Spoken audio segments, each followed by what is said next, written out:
प्रणाम सब गोटे के। हम शालिनी झा आइ अहाँ सबके एकटा बरुआ के दही लगाबऽ काल के गीत अहाँ सबके सुनबै छी, जेकि जनउ और मूड़न दुनू में बरुआ के नहायल जाइए, तो ओहिमे ई गीत जरूर गायब अहूँ सब। धन्यवाद। लगाओ लगाओ सब सखिया बरुआ के दही लगाओ, लगाओ सब सखिया बरुआ के दही लगाओ।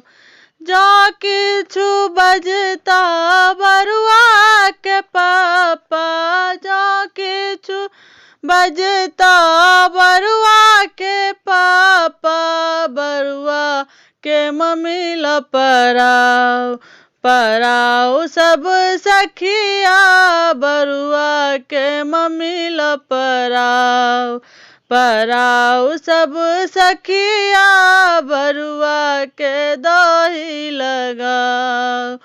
जो किछु बजता बरुआ के काका, जो किछु बजता बरुआ के काका, बरुआ के काकी ल पराओ, पराओ सब सखिया बरुआ के काकी ल पराओ, पराओ सब सखिया बरुआ के दही लगाओ।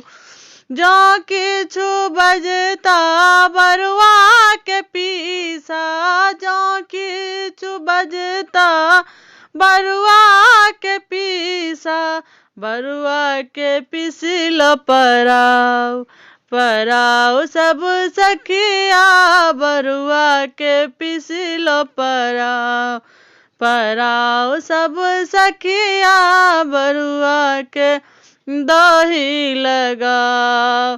जो किछु बजता बरुआ के मौसा, जो किछु बजता बरुआ के मौसा, बरुआ के मौसी ल पराओ, पराओ सब सखिया बरुआ के मौसी ल पराओ, पराओ सब सखिया बरुआ के दही लगाओ, लगाओ सब सखिया बरुआ के दही लगाओ, लगाओ सब सखिया बरुआ के दही लगाओ। धन्यवाद। जय मिथिला, जय मैथिली।